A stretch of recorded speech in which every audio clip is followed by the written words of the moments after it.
Une fois, sur le minuit lugubre, pendant que je méditais, faible et fatigué, sur main précieux et curieux volume d'une doctrine oubliée, pendant que je donnais de la tête, presque assoupie, soudain, il se fit un tapotement comme de quelqu'un frappant doucement à la porte de ma chambre. « C'est quelques visiteurs, murmurai-je. Ce n'est que cela, et rien de plus. » Je me souviens que c'était dans le glacial décembre, et chaque tison brodait à son tour le plancher du reflet de son agonie. Ardemment je désirais le matin.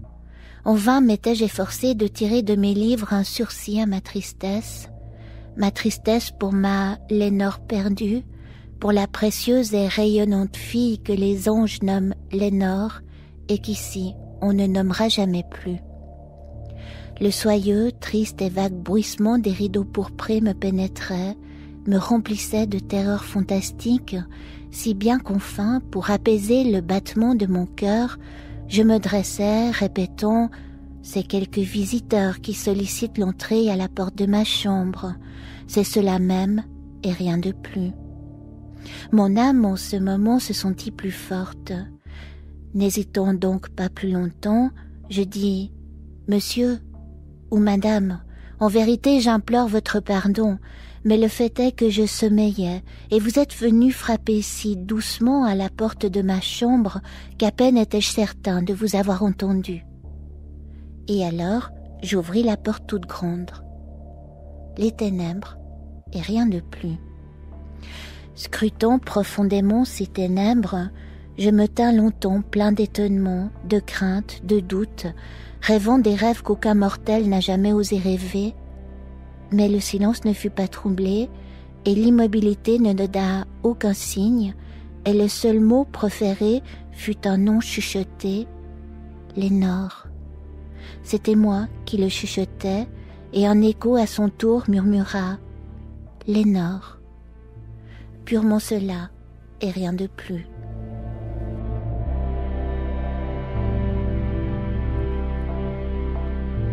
Rentrant dans ma chambre et sentant en moi toute mon âme incendiée, j'entendis bientôt un coup un peu plus fort que le premier. Sûrement, dis-je, sûrement il y a quelque chose aux jalousies de ma fenêtre. Voyons donc ce que c'est et explorons ce mystère. C'est sans doute le vent et rien de plus. Je poussai alors le volet et avec un tumultueux battement d'ailes, entra un majestueux corbeau digne des anciens jours. Il ne fit pas la moindre révérence, il ne s'arrêta pas, il n'hésita pas une minute, mais avec la mine d'un lord ou d'une lady, il se percha au-dessus de la porte de ma chambre. Il se percha juste au-dessus de la porte de ma chambre. Il se percha, s'installa, et rien de plus. Alors cet oiseau d'ébène, par la gravité de son maintien et la sévérité de sa physionomie, induisit ma triste imagination à sourire. Je lui dis « Bien que ta tête soit sans huppe et sans cimier, tu n'es certes pas un poltron, lugubre et ancien corbeau, voyageur parti des rivages de la nuit, dis-moi quel est ton nom. » Le corbeau répondit « Jamais plus. » Je fus émerveillé que ce disgracieux volatile entendît si facilement la parole, bien que sa réponse n'eût pas un grand sens et ne me fût pas d'un grand secours. Nous devons convenir que jamais il ne fut donné à un homme vivant de voir un oiseau au-dessus de la porte de sa chambre, un oiseau ou une bête se nommant d'un nom tel que jamais plus.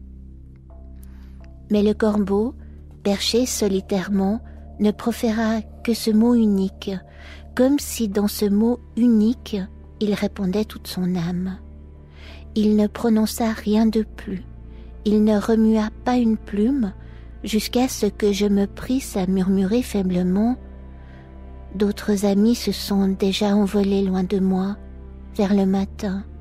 Lui aussi il me quittera comme mes anciennes espérances déjà envolées. » L'oiseau dit alors jamais plus. Tressaillant au bruit de cette réponse, je pensais, sans doute ce qu'il prononce est tout son bagage de savoir, qu'il a pris chez quelques maîtres infortunés que le malheur impitoyable a poursuivi ardemment, sans répit, jusqu'à ce que ses chansons n'eussent plus qu'un seul refrain, jusqu'à ce que le de profundis de son espérance eût pris ce mélancolique refrain « Jamais plus, jamais plus ». Mais le corbeau, induisant encore toute ma triste âme à sourire, je roulai tout de suite un siège à coussin en face de l'oiseau. Alors, m'enfonçant dans le velours, je m'appliquai à enchaîner les idées aux idées, cherchant ce que ce triste, disgracieux, sinistre, maigre et augural oiseau des anciens jours voulait faire entendre en croassant son « jamais plus ». Je me tenais ainsi, rêvant, conjecturant, mais n'adressant plus une syllabe à l'oiseau dont les yeux ardents me brûlaient maintenant jusqu'au fond du cœur. Ma tête reposait à l'aise sur le velours du coussin que caressait la lumière de la lampe, ce velours violet caressé par la lumière de la lampe que sa tête, à elle, ne pressera plus, à jamais plus. Alors il me sembla que l'air s'épaississait, parfumé par un encensoir invisible que balançaient des séraphins dont les pas frôlaient le tapis de ma chambre. Je m'écriais « Infortuné, ton Dieu t'a donné par ses anges, il t'a envoyé du répit et d'une aimantesse dans tes ressouvenirs de Lénore. Bois, oh bois ce bon aimantesse et oublie cette Lénore perdue. » Le corbeau dit « Jamais plus. »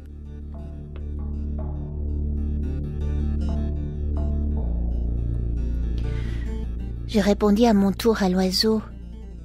Prophète, être de malheur, oiseau ou démon, que tu sois envoyé du tentateur ou que la tempête ait simplement échoué sur cette terre déserte, ensorcelée dans ce logis par l'horreur hantée, dis-moi sincèrement, je t'en supplie, existe-t-il ici un baume de Judée?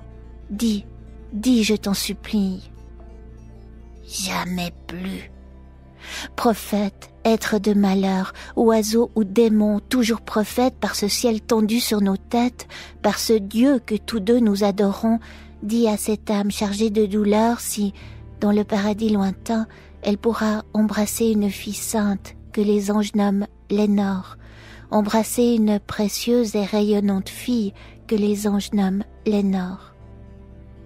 Le corbeau dit « Jamais plus ». En me redressant, je hurlais « Que cette parole soit le signal de notre séparation, oiseau ou démon.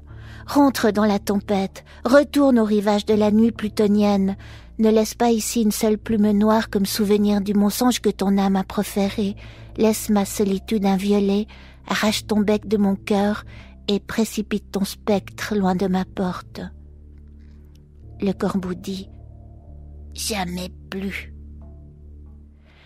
Et le corbeau, immuable, est toujours installé juste au-dessus de la porte de ma chambre, et ses yeux ont toute la semblance des yeux d'un démon qui rêve, et la lumière de la lampe, en ruisselant sur lui, projette son ombre sur le plancher, et mon âme, hors du cercle de cette ombre qui gît flottante sur le plancher, ne pourra plus s'élever, jamais plus.